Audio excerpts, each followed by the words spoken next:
Uno de sus discípulos, fue uno de sus hombres de confianza, junto con otros. La Biblia nos enseña que cuando Jesús comenzó a abrir su corazón y a dar unas pinceladas acerca del horizonte profético, acerca de lo que iba a venir, el apóstol Pedro, confundiendo esa sensibilidad o ese deseo de que no vengan cosas malas, entre comillas, le anima y le aconseja al Señor de que no vaya a Jerusalén y que no se deje matar. Y él piensa que está haciendo algo bueno, diciéndole: no subas, Señor. ¿Por qué te tienes que ir a Jerusalén a exponerte a la muerte? Y el Señor Jesucristo dice que lo reprendió. Y es a la única persona que el Señor le dice en esta tierra: apártate de mí, Satanás, porque no pones la mira en lo de arriba, sino en lo de abajo. Y esa es una de las características de las personas que no han madurado, que no han crecido, que no han echado raíces profundas en el Señor, que siempre están mirando como la gallina hacia abajo, hacia lo que hay o hacia lo que no hay, hacia lo que nos dicen o nos dejan de decir, hacia lo que tenemos o no tenemos. Sin embargo, el hombre espiritual, el apóstol Pablo lo describe como un hombre que está en las alturas, sentado en los lugares celestiales con Cristo Jesús, y no mira de abajo hacia arriba, sino de arriba hacia abajo. Eso fue lo que el Señor le enseñó a Abraham, cuando le decía sal y mira. Ese término sal y mira significa mirar de arriba hacia abajo. Y eso es lo que el Señor quiere que tengamos en nuestra vida, una visión distinta, una visión diferente, una interpretación diferente de las circunstancias que nos están rodeando. Que nos demos cuenta de que detrás de a veces de alguna ley que se aprueba o que no se aprueba, detrás de ciertas y determinadas circunstancias o situaciones, no es el hombre el que está actuando independientemente, sino que estamos en lucha contra principados, contra potestades, contra gobernadores de las tinieblas, contra huestes espirituales de maldad en las regiones celestes. Que no hay una persona más favorita para el diablo que un político dejarse utilizar por las manos del diablo. Porque una persona con autoridad política o económica puede llevar a un país a un nivel de bendición y de prosperidad sin precedentes en la historia. Pero una persona que se deje utilizar por el diablo puede llevar a un país a la ruina. Y ha habido centenares de casos, y aquí en Europa ni te cuento, centenares de casos de políticos con un poder ilimitado que llevaron al continente europeo casi a la bancarrota y a la ruina, donde millones y millones de personas inocentes terminaron dando su vida por una causa absurda y ridícula que no iba a durar 1000 años, ni siquiera unos pocos años duró. Por lo tanto, amados hermanos, dice la Biblia que en los últimos tiempos el enemigo intentará seducir, incluso dice que algunos, por haberse enfriado, por haberse apartado de la verdad, escucharán a espíritus demoníacos, espíritus engañadores, por tener cauterizada la conciencia. Hay gente que es muy sensible a lo que nunca tenían que ser sensibles, y muy duros a las cosas que no tenían que ser duros. Y hermanos, tienes que plantearte esto delante del Señor seriamente. ¿A qué eres tú sensible? ¿A lo que me dicen? ¿A lo que no me dicen? ¿A lo que me hablan? ¿A lo que no me hablan? ¿Si vino? ¿Si no vino? ¿Si me llamó? ¿Si me saludó? No hay que ser sensibles a las tonterías. Hay que ser sensibles a la voz de Dios. El que tiene oídos para oír, oiga lo que el Espíritu Santo le dice a la iglesia. Hay que ser duros como piedras a las cosas de la carne, a cosas que ni me van ni me vienen. Pero hay que ser tremendamente sensibles y abiertos a la voz del Espíritu Santo hablando a la iglesia, porque como nunca antes en la historia, el Señor le está hablando a la iglesia en estos últimos tiempos. ¿Cuántos dicen amén? Y hay del creyente que no oiga a Dios. ¿Es que acaso Dios se ha quedado mudo? ¿Es que acaso el Señor no tiene nada que decir hoy en día al pueblo de Dios, cuando nunca en la historia han ocurrido cosas y están a punto de ocurrir otras tremendas? Cuando el mismo Señor Jesucristo le dijo a sus discípulos: os conviene que yo me vaya. Pero ¿qué actitud estáis desarrollando? ¿Pero qué os ocurre? ¿Por qué estáis tristes? Como si os fuera a dejar solos o huérfanos. ¿Pero qué estáis diciendo? Estáis fomentando, os estáis realimentando con una actitud de pobrecitos que nos quedamos solos. Eso no es de Dios. Eso no es de Dios, esa actitud. Os conviene que yo me vaya, aunque no lo entiendan, porque si yo no me voy, cosas nuevas no pueden venir. Se produciría en vuestra vida una dependencia casi diríamos que enfermiza, en el sentido de que no seríais capaces ni ir ni de aquí a la esquina. Pero tenéis que aprender a vivir, entre comillas, solos, enfrentaros a los problemas solos, organizar vuestro tiempo libre, tenéis que comenzar a desarrollar un nuevo estilo de vida. Y sobre todas las cosas, cuando yo me vaya, yo a la diestra del Padre le rogaré a mi Padre para que os envíe al Consolador, para que esté con vosotros para siempre. Yo no puedo estar de momento con vosotros para siempre, pero cuando Él venga, y la pregunta es, ¿vino o no vino? ¿Vino el Consolador? ¿Vino el Espíritu Santo a la iglesia, a este mundo, sí o no? Pues dice, Él tomará de lo mío y Él os lo hará saber. Las cosas que han de venir, Él te las va a susurrar al oído, porque dice la Biblia que las cosas ocultas, pues ahí están ocultas, pero las cosas reveladas son para nosotros, sus siervos, los que creemos en Él y le honramos con todo el corazón. ¿Cuántos dicen amén? Así que para nosotros la Biblia no es como para el mundo un libro más, papel y tinta, muy interesante, sino que para nosotros la Biblia es un libro vivo a través del cual Dios nos habla, pero esta palabra, esta letra negra en hojas blancas, tiene que cobrar vida cuando viene el Espíritu que la inspiró. Y entonces Él nos recuerda las cosas, Él nos ilumina el camino, Él toma de Cristo y lo glorifica en nuestra vida. A eso tenemos que ser sensibles.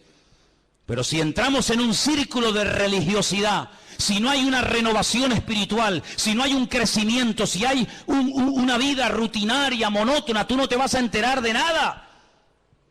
Pero dice la palabra del Señor que no solamente tenemos que acordarnos de su palabra, fijaros en el versículo 4, dice, acordaos de la ley de Moisés. En otras palabras, hay que echar un ojo al pasado, a lo que se dijo, a lo que se escribió, a lo que se profetizó, a lo que se reveló, pero también dice en el versículo 5, pero yo os envío al profeta Elías. Es decir, con un ojo miramos atrás a lo escrito y con un ojo miramos adelante a lo que está a punto de cumplirse. Hay gente que solamente mira atrás. Hay gente que solamente mira al pasado. Incluso algunos cuando van a dar algún testimonio, te cuentan un testimonio de hace 10 años. Que está bien, gloria a Dios, lo que el Señor hizo en tu vida hace 10 años. Me parece muy bonito. Pero ¿y hoy? ¿Hoy? ¿Tienes algo nuevo que contar? O cuando te pida un testimonio vas a subir aquí y me vas a contar cómo te convertiste y cómo Dios te sanó y cómo Dios te liberó hace 40 años. Y ahora ya tienes 40 años más y no hay novedad, no hay renuevo en tu vida. No, mirar atrás a lo que se escribió, mirar a mi siervo, mirar a las profecías, pero no se olviden que también hay que mirar adelante, a lo que viene. ¿Cuántos dicen amén? Y nosotros vamos a ser una generación que vamos a ver cosas que ninguna generación de la historia vio. Porque la Biblia dice que las cosas que ninguno vio, las cosas que ninguno oyó, son las que las verán y las experimentarán aquellas personas que aman al Señor. ¿Pero en qué estás metido tú? ¿Estudias la palabra? ¿Le preguntas cosas al Señor? ¿Le pides detalles? ¿Le pides información al Señor? Hermanos, cuando se captura a un soldado enemigo, se le interroga, se le saca información. ¿Dónde están los aviones? Dime, ¿dónde están las tropas? ¿Por dónde van a atacar? ¿Cuántos sois? ¿Cómo se llaman vuestros generales? ¿Qué planes tenéis? ¿Qué proyectos tenéis? ¿Qué día pensabais atacar? ¿Por tierra, por mar, por aire? Se le saca información. Nosotros tenemos la mejor fuente de información que jamás ser humano podría tener en esta vida. Y es la fuente genuina, la fuente verdadera. Y es la fuente de nuestro Dios. El que nos revela la verdad, el que nos muestra el camino. Lámpara es a mis pies tu palabra y lumbrera mi camino. Dice que es como una antorcha que alumbra en medio de las tinieblas para que aquel día no os sorprenda como ladrón en la noche. Nosotros podemos saber quién será y quién no será el anticristo, hasta cómo se va a llamar y cómo va a ser y cómo va a hablar y dónde va a vivir y qué va a hacer y dónde va a morir. Lo sabemos nosotros. ¿Por qué? Porque miramos a lo escrito, pero también miramos con suma cautela al futuro, porque sabemos que lo que se escribió se va a cumplir sí o sí en nuestros tiempos. ¿Cuántos dicen amén?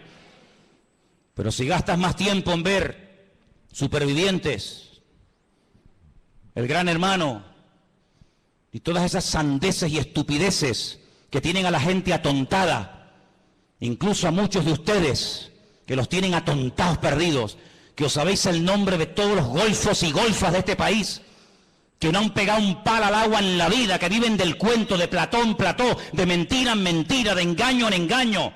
que no han hecho nada, ni han estudiado, ni han trabajado, sino que se acostaron con uno y viven de lo que del pecado que hicieron. Si solamente dedicáis tiempo a eso y no a la palabra de Dios, aquel día a muchos de ustedes les va a sorprender como ladrón en la noche. Pero el Señor dijo, ustedes no pueden ser así. Ustedes tienen que estar velando y orando para que el diablo no os sorprenda y para que no os quedéis sin aceite, sino que viváis renovados. Ahora, ¿qué ocurre con este pueblo? Entró en una actitud muy peligrosa y contagiosa. Dejadme que os diga algo. La salud no se contagia.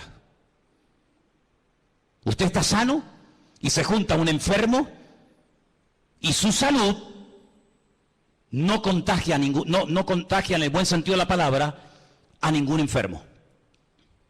Y aquí tenemos un gran enfermero entre nosotros que nos lo podría decir y tenemos hermanos que entienden de esto. Usted va a un hospital, usted está sano, no tiene ninguna enfermedad, no tiene ningún problema, su salud no se transmite a nadie. Pero cuidado, hay algunas enfermedades que si no tomamos medidas preventivas, sí nos pueden ellos contaminar a nosotros. ¿Sí o no? Es una cosa increíble, ¿no? Como una manzana podrida puede afectar a todo un saco y no todo un saco a una sola. Es increíble, pero es así. Pero Dios nos habla a través de lo natural para que entendamos cómo funciona también el mundo espiritual. Ahora fíjense qué curioso, esta gente entró en una actitud de queja. Y la queja es el cáncer del espíritu que mata la fe del pueblo de Dios. Cuanto más se queje, más oportunidades tendrá el enemigo para afectarle su fe, para desconectarle del Señor, para nublarle la visión, para sacar conclusiones equivocadas, para ver lo que no es y no ver lo que sí es. La queja es un pecado terrible que ha afectado a millones de seres humanos, pero lamentablemente de ministerios, de líderes de alabanza, de líderes de jóvenes y de creyentes en toda la faz de la tierra. Y a veces hablas con un creyente y habla exactamente igual que un inconverso, menos cuando entra al culto que parece que se transforma y comienza en ese tiempito a comportarse como un cristiano, pero lo sacas del ambientillo y habla igual, se comporta igual, actúa igual, piensa igual, sus metas son exactamente iguales. ¿Por qué? Porque ha habido un cambio tal vez exterior, pero no ha habido un cambio, una transformación en lo más profundo de su corazón. Y quiero leerles un versículo en esta tarde que se encuentra en el libro de los Hechos. El libro de los Hechos, lo había apuntado por aquí. Un versículo muy interesante. Cuando Pedro está predicando su primer mensaje en el día de Pentecostés, en Hechos capítulo 2. Hechos capítulo 2.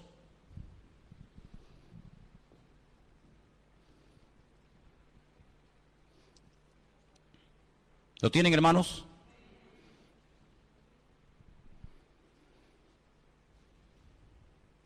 En Hechos capítulo 2 el apóstol Pedro se pone de pie y le dice a los creyentes que estaban en aquel lugar: ustedes lo que tienen que hacer es un cambio de actitud ya. Versículo 38. Pedro les dijo: arrepentíos y bautícese cada uno de vosotros en el nombre del Señor Jesús para el perdón de vuestros pecados y recibiréis el don del Espíritu Santo. El apóstol Pedro llama a aquellos judíos que han subido a Jerusalén a celebrar las fiestas, en este caso la fiesta de Pentecostés o de Shavuot, los llama al arrepentimiento. Ahora, no había subido una multitud de paganos, de idólatras de todas las naciones de la tierra para ir al templo de Jerusalén a adorar al Dios vivo, no. Habían subido multitudes, miles y miles de personas, familias enteras, habían ido a Jerusalén para adorar al Dios vivo, luego eran creyentes. No eran paganos, no eran idólatras, eran personas que viajaban de España, de Italia, de Grecia, de Babilonia, de Irán, de África, de todas partes del mundo, días, semanas enteras para ir a Jerusalén a adorar a Dios. Y a esas multitudes que iban cargados con sus ofrendas, con sus diezmos, a esas multitudes Pedro les dice: arrepentíos. En otras palabras, no solamente el arrepentimiento es para el inconverso, para el que practica la idolatría, para el que practica el pecado, sino que también el arrepentimiento, el cambio de vida, también es para el creyente y para el Hijo de Dios. ¿Cuántos dicen amén? Cada día tenemos que arrepentirnos de algo. Tenemos que arrepentirnos cada día siempre de algo, siempre y cuando te mires al espejo del Señor. Claro, si te miras en el espejo de otro que vive peor que tú eres un fuera serie. Pero si nos ponemos delante de la presencia del Señor, cada día nos damos cuenta de que hay algo en lo que tenemos que cambiar, algo que tenemos que dejar atrás, una renovación, una transformación. Y por eso Pedro los llama al arrepentimiento, por eso Pedro los confronta. Y más adelante, si siguiéramos leyendo su mensaje, dice que le dice a la multitud que el Señor está como retenido en el cielo hasta el tiempo de la restauración de todas las cosas. Y ahora, volviendo a Malaquías, nos encontramos que el Señor les dice al pueblo: cuando yo envíe a mi siervo a predicarles, dice en el versículo 2, vosotros los que teméis mi nombre, nacerá el sol de justicia, en sus alas traerá salvación. Esa palabra es la palabra marpé, que viene de un verbo hebreo que es rafá, que significa curación o sanidad. Así que realmente, más que salvación, porque la salvación no la tiene que traer el Señor porque ya está aquí, ya hemos sido salvos por medio de la fe, dice la Biblia, pero cuando el Señor viene, dice que viene a traer sanidad, viene a traer restauración. Y hay muchas personas que han nacido de nuevo, digamos que son salvas, pero están enfermas. Están enfermos en su alma. Por eso no pueden alabar a Dios, aunque sean cristianos. No pueden alabar a Dios, porque su alma está encarcelada. Y esa es una sensación que David experimentó un tiempo de su vida. No siempre, pero un tiempo de su vida. Él llegó a escribir en uno de sus muchos salmos: Señor, saca mi alma de la cárcel para que pueda alabar tu nombre. El rey David, el dulce cantor de Israel, el hombre más cerca del corazón de Dios, le pide a Dios: saca mi alma de la cárcel porque no te puedo alabar. Devuélveme el gozo de la salvación, que lo tuve pero lo he perdido. Renueva en mí un espíritu noble, un espíritu recto. Y cuando hagas esa obra transformadora en mi vida, cuando restaures mi alma, entonces los inconversos te conocerán y podré publicar las virtudes de aquel Dios que me llamó y me transformó. Hay tanta gente enferma en las iglesias, tanta gente enferma de recuerdos, personas que sufrieron una herida hace montones de años y no se dejaron sanar, personas que en la intimidad viven como inconversos y se llaman cristianos. Le dijo una vez el Señor a través de su siervo a una de las iglesias del Apocalipsis: tenéis nombre de que vivís y estáis muertos. Usaban un nombre que no hacía referencia a la situación real de la congregación y a la situación real de su vida. ¿Cómo se sabe si usted está vivo realmente? Primero, hay un deseo tremendo de alabar a Dios constante y permanentemente, ¿sí o no? ¿No se acuerda usted cuando comenzó a conquistar a su mujer? ¿Eras tan seco como eres hoy en día? ¿Eres tan antipático como a veces eres? ¿O tan frío, o tan no sé qué? ¿A que no? Ay, amigo. Le voy a pedir un día a las hermanas que traigan las poesías que tu marido te escribía antes de casarte contigo. Elena guarda todas las cartas, ni se te ocurra traer una, ¿eh? Elena tiene montañas de cartas que yo le escribía desde el ejército cuando estaba. Las cosas que uno decía para conquistar a esa mujer, ¿verdad? Uno no sé de dónde sacaba ese ramalazo de Gustavo Adolfo Bécquer. No sé de dónde sacaba uno eso. Después ya se acabó todo eso. Se acabó todo eso. Qué tremendo, ¿no? Pues eso es la primera característica de un cristiano que está vivo, que tiene ganas de alabar a Dios, porque está enamorado de ese Dios que le ha transformado la vida. Cuando un creyente no alaba a Dios, está enfermo. Está enfermo. Si usted no tiene ganas de alabar a Dios, tu amor hacia Él se ha apagado.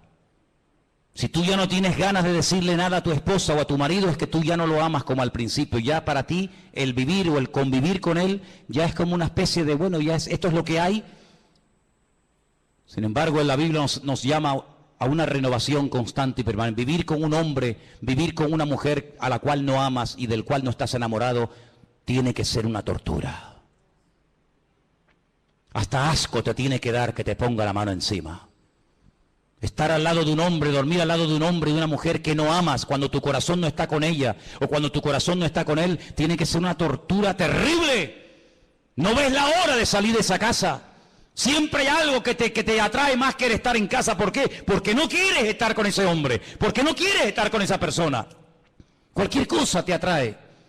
Sin embargo, cuando estás enamorado de él o de ella, ay amigo, las horas son segundos, ¿a que sí? Pero cuando no hay amor, los segundos te parecen eternidad. Eso es lo que pasa con el Señor. Lo segundo que pasa cuando uno está enamorado del Señor es que le quiere hablar a todo el mundo de lo que tú tienes. Al amigo, al vecino, al compañero de trabajo, al primo, al cuñado, al de arriba, al de abajo, a todo el mundo. ¿Por qué? Porque quieres como que todo el mundo ame y sirva al Señor como tú lo estás haciendo. Pero cuando una persona no le habla a nadie del Señor, es porque no está orgulloso y no quiere presumir del Señor que tiene. ¿No tienes nada que decir? ¿Qué le voy a contar yo a mi vecino de Dios si yo ni siquiera le conozco?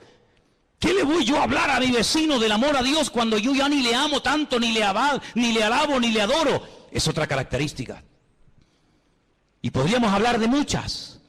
Por eso el Señor le dice, mira, lo que a ustedes hace falta es una renovación espiritual. Y entonces dice que les enviaría al profeta Elías. Y ahí se produciría una restauración en el seno de la familia. Lean conmigo el versículo 5. 4:5 de Malaquías. He aquí, yo os envío al profeta, ¿qué dice? Elías, antes de que venga el día del Señor grande y terrible. ¿Saben que hasta el día de hoy Israel está esperando a Elías? En todas las sinagogas del mundo, en todas. Hay una silla muy bonita, enorme, en la cual nadie se sienta. Algunas veces la forran hasta con plástico para que no se eche a perder, ni se manche, ni se ensucie. Y cuando preguntas, esta silla tan grande, tan diferente a todas las demás, ¿esto qué es? Te dicen, esta es la silla donde se sentará el profeta Elías cuando venga. Y dice la Biblia que una de las cosas que haría Elías sería hacer volver el corazón de los padres hacia los hijos y el corazón de los hijos hacia los padres. Esa es una reconciliación de generaciones. Una reconciliación entre el pasado y el presente. Una reconciliación en la familia. Qué triste cuando a veces se han dividido iglesias y unos miembros de una familia están en una congregación y otros miembros de la misma familia están en otra congregación. Y salen el domingo de la casa y unos se van con papá a un culto y otros se van con mamá o con el primo, con el tío, yo qué sé, se van a otra iglesia. ¡Qué terrible! Qué terrible que ni siquiera son capaces los miembros de una misma familia ir a un mismo lugar a alabar al Señor. El Evangelio, en vez de unirlos, los ha separado. El Evangelio, en vez de poner amor entre ellos, ha puesto un distanciamiento que aunque viven bajo el mismo techo y comen en la misma cama, o en la misma mesa y duermen en la misma cama, hay un abismo entre ellos. Y el Señor sabe que una familia dividida es una familia que no tiene nada que aportar a una congregación. Porque nosotros somos en la iglesia un conjunto de familias que no venimos aquí solamente a recibir, sino venimos a dar. ¿Pero a dar qué? Si no tenemos nada para dar, ¿qué es lo que vamos a dar? Por eso qué gran diferencia entre la filosofía de vida del judío en el tiempo del templo y la filosofía de vida de los creyentes hoy en día en esta era del Evangelio de la Gracia. El judío iba al templo a dar, el judío viajaba días, semanas para ir al templo a dar, para ir al templo a adorar. El creyente viene al templo generalmente para recibir, a ver de qué nos va a predicar hoy el pastor. A ver quién va a predicar hoy, a ver cómo está el culto hoy. Y entonces depende de cómo ha ido el culto, depende de cómo ha ido el mensaje, te afectará para bien o para mal el resto de la semana. Y eso es algo que tenemos que corregir inmediatamente. ¿A ti qué más te da quién predique o quién no predique el domingo? Y si predicó bien o predicó mal. Nosotros no venimos para ver a un hombre, nosotros no venimos para escuchar a una persona, nosotros venimos para traerle alabanza, para traerle gloria, para traerle todo lo que tengo en mi vida a nuestro Dios. Y si todos viniéramos para dar, no nos preocuparía ningún detalle que no haya salido como nosotros creíamos que tenía que haber salido, porque no vinimos a eso, no vinimos a cuestionar, vinimos a dar honra y alabanza al Señor. ¿Cuántos dicen amén? Algunos dirán, bueno, esto que vas a decir ahora no es aplicable. Ya vas a ver que sí, es muy aplicable. El Señor un día se paró, dice, para ver cómo la gente venía al templo a ofrendar. Y al final de todo se reúne con sus discípulos y les revela algo tremendo. Y les dice, ¿sabéis La cantidad de gente que ha pasado por el alfolí trayendo sus ofrendas y sus diezmos, ¿sabéis? De toda la multitud, ¿quién ha dado más? Los discípulos no contestaron, tal vez tuvieron miedo de dar una respuesta equivocada. El Señor le dijo, esta mujer, esta, la viuda, que ni siquiera la Biblia nos dice cómo se llamaba, esta es la que más ha dado. Unas moneditas. Pero ¿sabes qué? Todos estos que han pasado antes que ella han dado de las sobras. Y cuando uno da algo que le sobra, tú no estás dando nada. Si tú tienes ropa que ya no usas en tu casa y la das al rastro, tú no estás dando nada. Tú te estás desprendiendo de lo que ya no te gusta ni lo que ya no quieres usar. Dar es cuando dice mi mejor traje, mi mejor corbata, mi mejor pantalón, mi mejor lo que sea, yo lo doy a un hermano ahí donde te duele, porque estás dando lo que te gusta, lo que amas, lo que aprecias. Pero dar ropa vieja, dar ropa que está sucia, dar ropa que es del año catapum, dar ropa que te da vergüenza ponértela, tú no estás dando nada. Te estamos haciendo un favor nosotros con sacarte la basura que ya no te quieres poner. Y encima después presume de, no, yo he dado. ¿Tú qué has dado? Tú no has dado nada. Esta es la que ha dado, porque estos han dado de las sobras. Y mientras des de lo que te sobra, no estás dando. Pero esta ha dado todo cuanto tenía. Así que el Señor no solamente ve cómo damos, sino por qué damos y cómo damos. La actitud de esta mujer es la que le tocó el corazón al Señor y no la de todos aquellos religiosos que de cara a la galería presumían de que habían dado, pero sin embargo ella dio, dice, de una forma que impactó el corazón del Señor. ¿Cuántos dicen amén? Esa es la actitud con la que tú tienes que vivir, y yo, y todos y cada uno de nosotros, de sacrificarnos y de esforzarnos por el reino. Qué poco sacrificio hoy en día hay en el pueblo de Dios, qué pocos sacrificados hoy en día se ven en las iglesias a la hora de servir al Señor. Qué poco sacrificio hay a veces en nuestra vida. Cuántas excusas ponemos a la hora de no, es que no puedo, es que tal, es que cual. Cuántas cosas ponemos, ¿verdad? Siempre como excusas para no esforzarnos por el reino del Señor. El próximo mes cumpliremos 14 años, ¿no? Aquí. Este mes de mayo cumplimos aquí 14 años. 14 años que se dice pronto. Sin el esfuerzo, sin el apoyo de un remanente fiel que siempre ha habido, hubiera sido prácticamente imposible llegar a este punto. Los que vienen y van, los que hoy en día los ves aquí saltando y brincando y la semana que viene ni sabes si vendrán. Una iglesia no se sostiene de esa manera, pero cuando hay hombres y mujeres fieles que preguntan, oye, ¿cómo va la obra? Oye, ¿hace falta algo? ¿Hay algún necesitado entre nosotros? ¿Hay alguna carencia? Con ese tipo de personas, con ese tipo de actitud, es que con el que se sustenta la obra, con el que se mantiene la fidelidad de una congregación. Y podemos decir, 14 años hemos estado aquí. ¿Por qué? Porque ha habido gente fiel, que a veces se ha sacrificado y le ha dado al Señor lo que saben que tenían que haberle dado. ¿Cuántos dicen amén? El profeta Elías, sabemos que era Juan el Bautista. Un hombre que vino antes del Señor y aproximadamente durante un año trajo un ministerio de restauración, produjo una revolución, creó una expectativa en el pueblo de Israel, pero él siempre decía, yo no soy el que tiene que venir, yo solamente soy la voz de uno que clama en el desierto, pero el que viene detrás de mí, a ese es al que tenéis que oír y a ese es al que tenéis que escuchar. Pero antes, dejadme que os lleve al capítulo 3, verso 2, donde dice, ¿cómo será el día del Señor? Capítulo 3, verso 2 dice, ¿quién podrá soportar el tiempo de su venida? ¿Quién?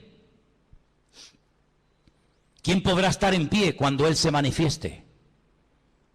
Cuando el Señor venga, toda la humanidad, aunque te cueste entenderlo, todos tendrán que ponerse de rodillas. Todos. Toda rodilla se doblará, dice la Biblia. Toda rodilla se doblará. Por eso dice aquí, ¿quién podrá estar en pie cuando Él se manifieste? Porque Él es como fuego purificador y como jabón de lavadores. Es decir, que el día del Señor será para lavar, será para quemar la escoria, será un tiempo de purificación.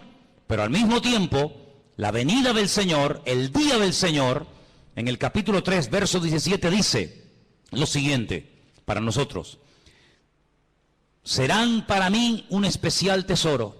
Ha dicho el Señor de los ejércitos, en el día en el que yo actúe, los perdonaré como el hombre que perdona a su hijo que le sirve. Es decir, para uno será fuego devorador, fuego consumidor, pero para otro será el mejor día del mundo cuando el Señor venga con su presencia. Porque dejadme que os diga algo, en la primera venida el Señor lo hizo al revés. Es una cosa curiosa. En la primera venida el Señor no quitó el pecado. El Señor lo que hizo fue que condenó, venció, derrotó al pecado, pero no a sus consecuencias. Por eso la gente sigue muriendo de enfermedades, por eso siguen habiendo asesinatos, violaciones, secuestros, guerras. Pero si Él ya murió, si el diablo está vencido, pero lo hizo al revés. Las consecuencias se eliminarán, desaparecerán en su segunda venida. En el día del Señor, el pecado lo superó, pagó el precio de nuestros pecados con su primera venida, pero las consecuencias aún se siguen experimentando. El alma que pecare, esa morirá, dice la Biblia. Pero en su segunda venida, dice la Biblia, que las consecuencias del pecado se eliminarán. Por eso dice que ya nadie va a llorar más, nadie va a morir, nadie tendrá enfermedades. ¿Por qué? Porque su segunda venida será no solamente un tiempo de purificación y de bendición, sino que Él quitará toda maldición de la tierra. La palabra maldición, jerén, se puede traducir de dos formas, de un término polivalente, por destrucción o por maldición. Hasta el día de hoy las maldiciones hereditarias en los que aborrecen al Señor se siguen manifestando. Hasta el día de hoy el diablo sigue hurtando, matando y destruyendo, aunque está vencido. Pero en su segunda venida, cuando lo ate y tiempo más adelante lo echa al horno de fuego, dice la palabra de Dios que nunca más habrá maldición, ni muerte, ni traiciones, ni violaciones, ni asesinatos, ni enfermedades, ni despedidas, ni nada, sino que la obra del Señor será una obra totalmente completa. Ahora, en Nazaret, donde el Señor se crió, Él fue un día a la sinagoga y dice que lo invitaron a leer, y Él leyó la siguiente porción. Si quieren venir conmigo, en Lucas 4:16, el Señor entra a la sinagoga de Nazaret y lee una porción muy interesante del profeta Isaías. Y dice lo siguiente, Lucas 4, versículo 16. Vino a Nazaret donde Él se había criado, y en el día de reposo entró en la sinagoga conforme a su costumbre y se levantó a leer. Es decir, que el Señor entraba a la sinagoga y no pasaba desapercibida su presencia. Él participaba, leyendo, orando, sanando. No vemos al Señor de una forma ahí oculto en la sinagoga, sino que cada vez que lo vemos en el interior de una sinagoga, lo vemos siempre haciendo algo. Y en este caso dice que se levanta ahora a leer y se le dio el libro del profeta Isaías. Y habiendo abierto el libro, halló el lugar donde estaba escrito. Escuche, esta es la porción, qué bueno que lo tenemos en la Biblia, sabemos lo que él leyó ese día, y fue esto: el Espíritu del Señor está sobre mí, por cuanto me ha ungido para dar buenas nuevas a los pobres. Me ha enviado a sanar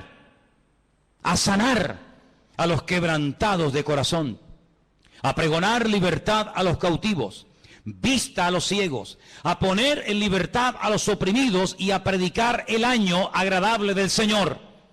Enrollando el libro se lo dio al ministro y se sentó, y los ojos de todos en la sinagoga estaban fijos en él.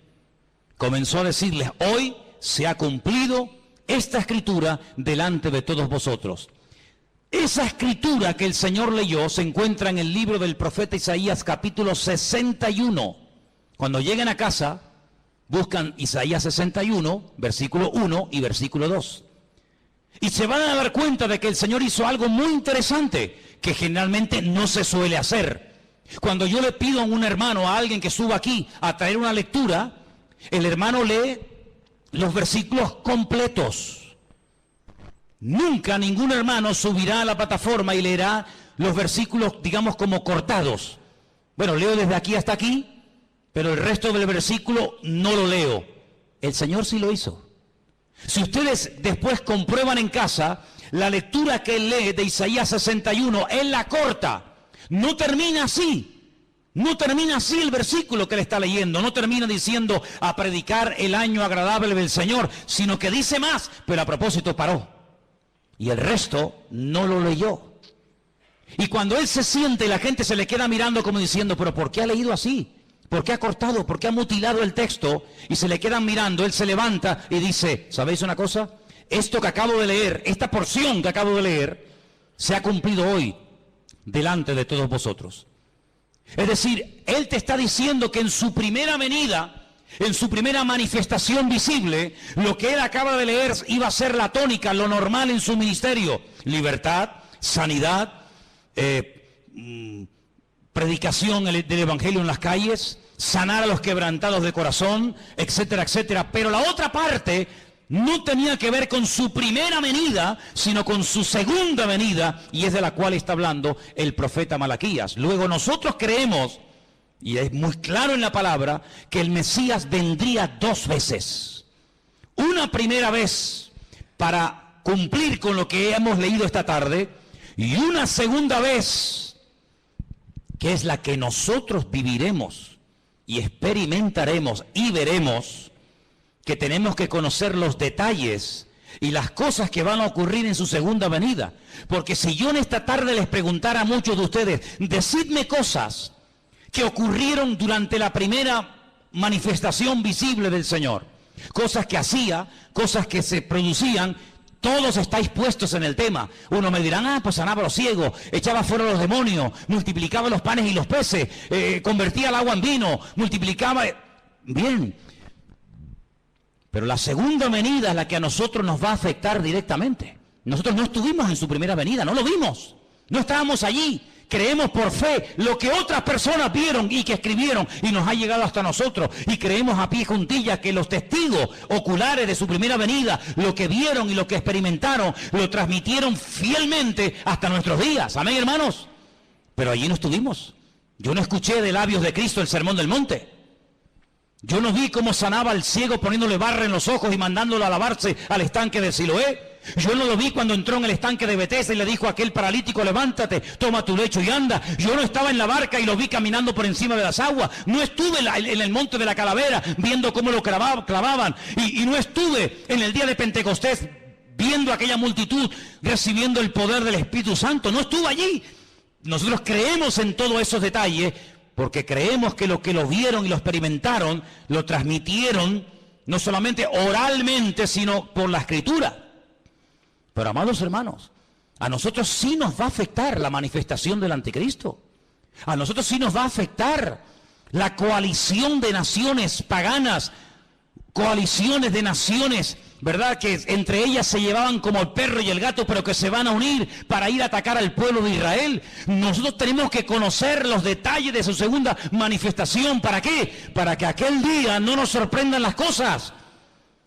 Porque tenemos que partir de la base, y Malaquías lo deja bien claro, que el que controla la historia, el que pone y el que quita, el que abre y el que cierra, el que mueve a las naciones y a los dirigentes del mundo, es el Dios soberano de toda la tierra. ¿Cuántos dicen amén? Así que los que van a ganar en las próximas elecciones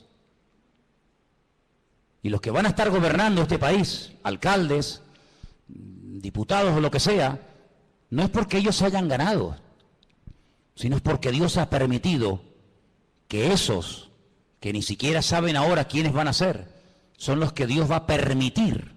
No es que esté de acuerdo, pero son los que Dios va a permitir que durante un tiempo gobiernen este país. ¿Quién fue el que permitió que volviera otra vez a ganar el mismo presidente en Israel, Benjamín Netanyahu? Nadie decía que iba a ganar, todo el mundo decía, esta vez no sale, esta vez no sale. ¿Quién es el que ha permitido eso? El Dios Todopoderoso, el que controla los movimientos de las naciones. Y Dios tendrá que poner a veces gobernantes terribles, terribles, injustos, depravados, ateos, que no aman a Dios ni a su palabra se someten. Dios permitirá que durante un tiempo estén ahí para que las profecías de la palabra se puedan llegar a cumplir, queridos hermanos. Pero hoy tenemos que orar Y no sorprendernos, y no tener favoritismo ni inclinaciones a un lado, a otro lado, sino decir que se haga la voluntad del Señor. Conozco gente que se ha ido al muro de los lamentos en Jerusalén y se han puesto a orar para que no venga el anticristo. Y creen que no va a venir porque ellos han orado. Y yo si tuviera que decirles y ser sincero, les diría, yo oraría todo lo contrario, que venga ya. Porque hasta que no venga no podrá venir el Señor. Así que, amados, ese concepto de esto es bueno y esto es malo, es que tú no has entendido nada. En Dios no hay nada malo. En Dios todo es perfecto.